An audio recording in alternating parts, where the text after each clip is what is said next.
Okay, T V Prasad കൂടി നമുക്കൊപ്പമുണ്ട് വിശകലനവുമായി. T V Prasad, ഭരണവിരുദ്ധ വികാരമുണ്ടോ എന്നതിന്റെ ഒരു ടെസ്റ്റ് ഡോസ് ആണ് ചേലക്കര എന്നാണ് VD സതീശനും കെ സുധാകരനും അടക്കം ആവർത്തിച്ച് പറഞ്ഞുകൊണ്ടേയിരുന്നത്. അനിലക്കര അടക്കമുള്ള നേതാക്കൾ പ്രചാരണ പരിപാടികളിൽ, ടെലിവിഷൻ ചർച്ചകളിലൊക്കെ വന്ന നേതാക്കൾ എല്ലാവരും പറഞ്ഞുകൊണ്ടിരുന്നത് അതാണ്. പക്ഷേ ചേലക്കര പിടിച്ചെടുക്കാൻ കഴിഞ്ഞില്ല. സിറ്റിംഗ് സീറ്റുകൾ നിലനിർത്തുന്നതിൽ അവസാനിപ്പിക്കേണ്ടി വന്നിരിക്കുന്നു UDF-ന്, കോൺഗ്രസിന്. 2026 ഒരു കർട്ടൺ റൈസർ സെമി ഫൈനൽ എന്ന രീതിയിൽ ഈ ഉപതെരഞ്ഞെടുപ്പ് ഫലത്തെ നമുക്ക് എങ്ങനെ വിശകലനം ചെയ്യാം പ്രസാദ്? സുജയ, ഇടതുപക്ഷത്തിന് വലിയ നേട്ടമൊന്നും അവകാശപ്പെടാനില്ലെങ്കിലും വലിയ തിരിച്ചടിയില്ല എന്ന് ആത്മവിശ്വാസത്തോടെ പറയാൻ കഴിയുന്ന ഒരു തെരഞ്ഞെടുപ്പ് ഫലം തന്നെയാണ് ഇന്നുണ്ടായത് എന്നുള്ളതാണ്.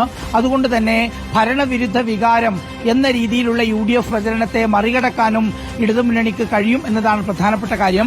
ഒരു 5 മിനിറ്റ് മുമ്പാണ് മുഖ്യമന്ത്രി പിണറായി വിജയന്റെ ഉപതെരഞ്ഞെടുപ്പ് ഫലത്തെക്കുറിച്ചുള്ള വിശദീകരണം വന്നത്. അതിൽ കൃത്യമായി പറയുന്നത് ഭരണവിരുദ്ധ വികാരമില്ല. ഒപ്പം പാലക്കാട്ട് UDF ജയിച്ചത് അത് വർഗീയ ശക്തികളെ കൂട്ടുപിടിച്ചാണ്. അതുകൊണ്ട് വികസന പ്രവർത്തനങ്ങളുമായി ഈ സർക്കാർ ശക്തമായി തന്നെ മുന്നോട്ടു പോകുമെന്നും ഒരു തരത്തിലുള്ള വിവാദങ്ങളും ഈ ഉപതെരഞ്ഞെടുപ്പിനെയോ സർക്കാരിന്റെ നേട്ടങ്ങളെ ഇകഴ്ത്തി കാണിക്കുന്ന രീതിയിലേക്കോ പോയിട്ടില്ല എന്നുള്ളതാണ് മുഖ്യമന്ത്രി പിണറായി വിജയന്റെ പ്രസ്താവനയായി വന്നത്.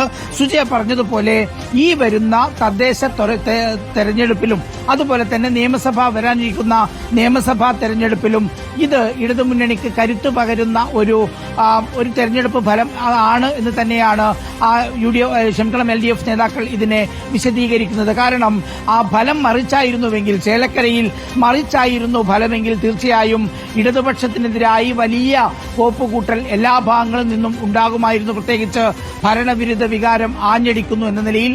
എന്തായാലും പാലക്കാട്ടെ ഫലം എടുത്തു നോക്കിയാൽ ഒരല്പമെങ്കിലും 800 അത് കൂട്ടാൻ ഇടതുപക്ഷത്തിന് കഴിഞ്ഞു എന്നുള്ളത് ഇടതുപക്ഷത്തിന്റെ നേട്ടം തന്നെയാണ്. സമീപകാലത്തൊന്നുമില്ലാത്ത രീതിയിലുള്ള ഒരു വിജയം അത് ചേലക്കരയിൽ ഉണ്ടാക്കിയിട്ടുണ്ട്. നേരത്തെയുള്ള ആ വിജയത്തിന്റെ അത്ര എത്തിയില്ലെങ്കിൽ പോലും അതോടൊപ്പം തന്നെ സത്യൻ മൊകേരിയെ പോലെയുള്ള ഒരു സ്ഥാനാർത്ഥി വയനാട്ടിലെത്തിയിട്ട് വലിയ തിരിച്ചടി എന്ന് പറയാൻ ഇല്ല എന്നുള്ളതും LDF-ന് ആശ്വാസം തന്നെയാണ്.